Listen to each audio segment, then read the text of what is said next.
नमस्कार. आषाढ महिना लागताच महाराष्ट्रामध्ये आषाढ तळला जातो. त्यातीलच हा एक पारंपरिक पदार्थ म्हणजे गुलगुले. गुलगुले फक्त 2 साहित्यापासून बनवून तयार होते आणि चवीला म्हटलं तर अप्रतिम लागते गुलगुले आणि 4 ते 5 दिवस छान टिकते, अजिबात खराब वगैरे होत नाही.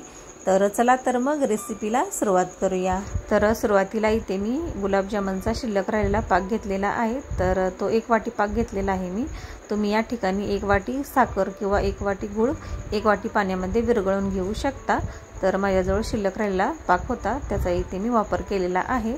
आणि आता आपल्याला 2 वाटी गव्हाचं पीठ न चाळता घ्यायचं आहे. त्यामुळे छान असं आपलं गुलगुलं चविष्ट लागतं आणि पौष्टिकही होतं. आणि आता इथे मला थोडासा बाउल छोटा वाटत होता, त्यामुळे मी मोठ्या बाउलमध्ये पीठ काढून घेतलेलं आहे. आणि वरून थोडंसं मीठ टाकून घ्यायचं चवीनुसार. कोणत्याही गोडाच्या पदार्थामध्ये थोडंसं मीठ टाकलं की गोडाचा पदार्थ अजून चविष्ट बनला जातो. आणि आता थोडं थोडं करून हा पाक मी यामध्ये टाकून घेत आहे. हे पहा, तुमच्याजवळ जर असा कोणताही पाक शिल्लक असेल तर तुम्ही याचा वापर या पद्धतीने करू शकता.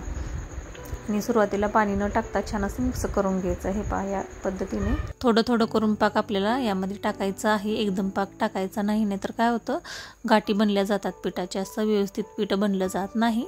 आणि एकजीव करून घेतल्यानंतर आता वरून थोडंसं पाणी टाकून घ्यायचं. पाणी जास्त लागत नाही. थोडं थोडं करत आपल्याला आता मिक्स करून घ्यायचं आहे. हे पहा, या पद्धतीने आणि फेटून घ्यायचं व्यवस्थित. त्यामुळे पीठ आपलं छान असं फ्लफी बनलं जातं. आणि पाणी हे पहा, या पद्धतीने असं बॅटर करून घ्यायचं आहे. जास्त पातळही नाही किंवा जास्त असं घट्टसरही नाही. हे पहा, या पद्धतीने असं करून घ्यायचं आहे. व्यवस्थित असं गुलगुलं सोडता यावं. आणि आता 15 ते 20 मिनटं झाकून ठेवून द्यायचं आहे. त्यामुळे पीठ आपलं छान असं भिजलं जातं. आणि आता वरून इथे पाव चमचा मी खाण्याचा सोडा टाकून घेत आहे आणि मिक्स करून घ्यायचं. हे पहा, आणि पीठ आता छान असं हलकं होतं. आपण सोडा टाकल्यामुळे हलकं होतं. आणि कसं सोडायचं तुम्हाला दावते तेलामध्ये.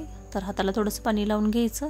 त्यामुळे पीठ असं जास्त हाताला चिटकलं जात नाही आणि छान असं व्यवस्थित गुलगुलं सोडून घ्यायचं आहे. हे पहा, या पद्धतीने हे पहा असं सोडून घ्यायचं. जास्त जर हाताला चिटकलं तर थोडंसं असं पाण्याचा हात घ्यायचा. तर तेल अगोदरच मी गरम करायला ठेवलेलं होतं. तेल छान असं कडकडीत गरम झालं की गॅस थोडासा मिडियम करायचा आहे. फुल गॅसवर तळायचं नाही, नाहीतर वरून करपलं जातं आणि आतून कच्चं राहतं गुलगुलं आपलं. तर हे पहा, मिडियम साईजचे गुलगुले आपल्याला या पद्धतीने असं सोडून घ्यायचं आहे. आणि दोन्ही बाजूनी छान असा ब्राऊन कलर येईपर्यंत तळून घ्यायचं आहे. तर मिडियम गॅसवर तळून घ्यायचं आहे आपल्याला. हे पहा, या पद्धतीने थोडासा असा कलर चेंज झाला की आता हे गुलगुले आपल्याला काढून घ्यायचं आहे. आणि याच पद्धतीने सर्व गुलगुलं आपल्याला तळून घ्यायचं आहे.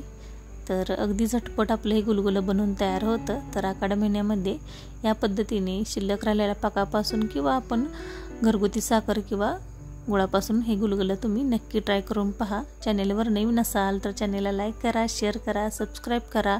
आणि मी बनवलेली रेसिपी तुम्हाला कशी वाटली हे कमेंट करून नक्की सांगा. एबीवर असाल तर फॉलो करायला विसरू नका. भेटूया अशाच नवीन रेसिपी बरोबर. तोपर्यंत धन्यवाद.